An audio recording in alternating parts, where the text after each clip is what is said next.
טוב, אז בואו איתי לקנות את הטרנד החדש, קראנץ' אלפחורס. אז הלכנו וחיפשנו בחנות המושלמת הזו, ומצאנו, תראו כמה יש פה מלא קראנץ' אלפחורס.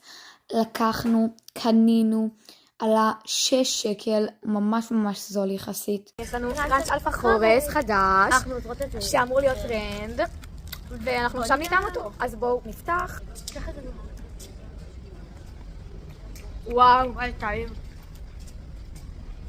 אומייגאד. אתם לא מבינים כמה אני מתרגשת וזה טעים ברמות, בניגוד לקראנץ' קורנפלקס שהיה טעים פעם ראשונה, פעם שנייה הוא כבר לא היה וואו. זה טעים ברמות. אין לזה טעם של אלפחורס, אבל... וואי, איזה חתיכות תסתכלו. כן, יש לזה טעם טעים, הנה זה ככה זה נראה מבפנים.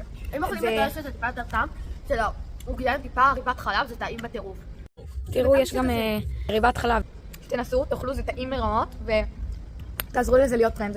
מי שרוצה לדעת מאיפה קנינו את זה, שיכתוב בתגובות. ביי אוש!